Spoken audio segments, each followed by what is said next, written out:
Hey yo! What's up mga teng? Aba, medyo blur. Lagi na lang itong blur. Ano? Hey yo! What's up mga teng? Ayan, nandito na naman po tayo sa likod bahay namin. Yo! What's up? Saan nyo ba ako sasamahan yan? O ano ba yung gagawin natin? Ngayon meron po akong bisita. Yung aking pare na magpapakabit po ng ano ba yan? Papakabit po ng MT8 power pipe para sa kanyang salty. Tara po at samahan niyo po ako na baka mamaya andyan na po sa gate namin. Tara samahan niyo ako na magkabit. Let's go!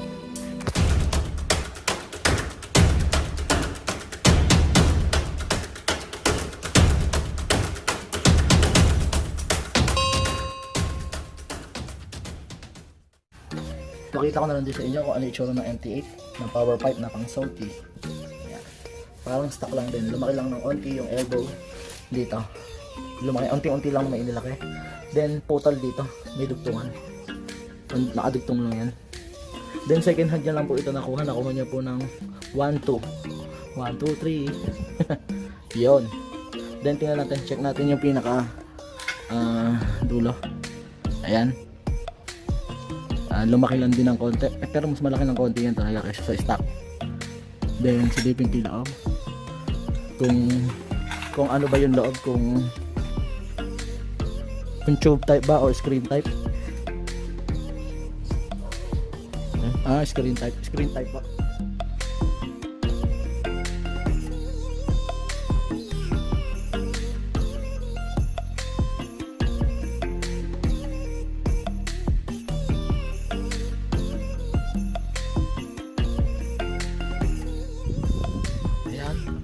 Setup na po natin camera at baklasin na po natin ang stock pipe ng Mio Salty. Ayan, bali yung isa ay nut, tapos yung kabilang tornilyo ay allen. Kaya medyo mahirap tanggalin yung allen. Mahihirapan akong tanggalin yung allen nito, matagal-tagal.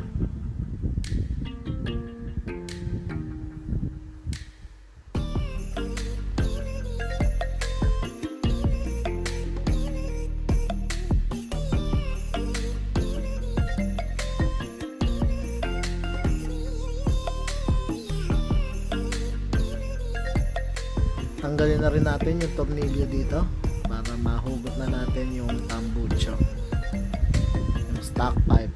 Then tatanggalin din natin itong ayan, yung pinaka nakadugtong sa may hose na yon, dahil wala namang ganun sa may ano natin, MT8 pipe.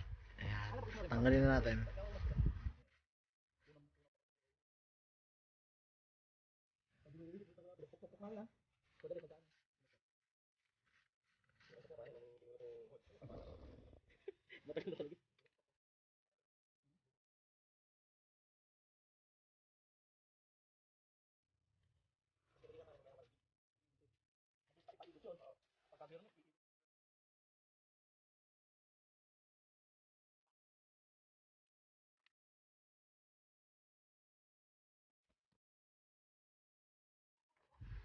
Okay, tanggalin na po natin.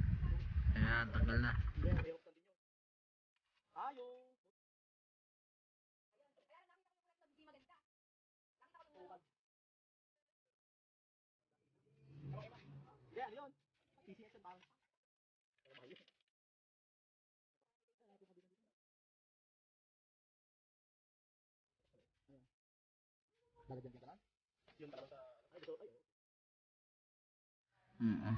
Ayan, naikabit na po natin yung MT8 pipe. Ngayon, pakita ko muna sa inyo po yung nasa ilalim.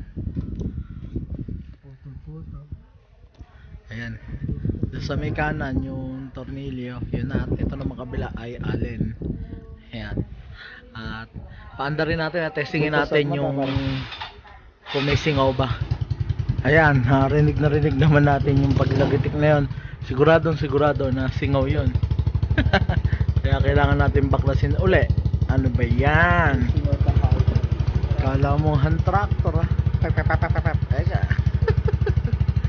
Okay, check ko muna dun sa may dulo ng elbow kung talagang malakas ba singaw. At ayun, malakas nga ang singaw. Ngayon ang gagawin Babaklasin uli natin yung sa may pinakadulo. Tingnan natin kung meron bang gasket. Baka pala walang gasket. Tingnan natin. Then kung palitin na yung gasket, palitan na natin yung gasket. Bali, tinanggal po natin yung cover dito kasi po yung pagkakaan natin ay may singaw. Kaya po pala naman singaw na singaw, tingnan nyo naman po ang itsura. Hukay na hukay na. Ayan, kaya papalitan po natin ng gasket. Bumili na po ng gasket para mas maganda ito. Pangit singaw na singaw saka pumuputok. Ayan, malupit din to kasya kaya gago na lang pag di nakasama. Gago sila gago talaga sila.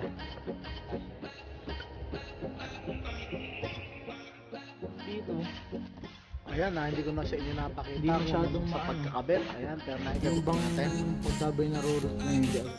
Ihigpit na natin dito ng mabuti. Tapos naitago na nga rin po pala natin yung hose. Ayun yung hose na yun. Ayan, nalagyan po natin ng tornilyo para mabarahan at saka yung para hindi sumingaw doon. Kasi yun din nagkokos para pumutok-putok yung tambucho.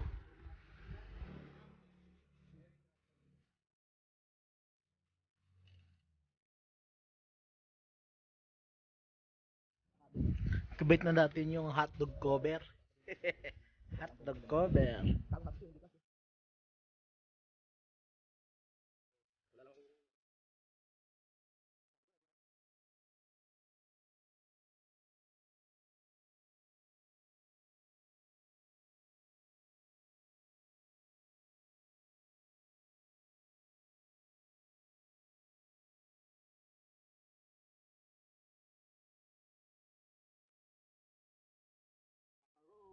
Okay, testingin na po natin.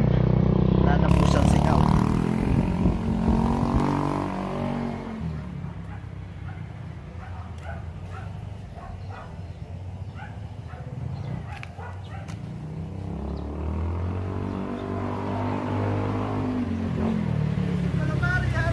Ayos din. Hindi siya ganun kainin.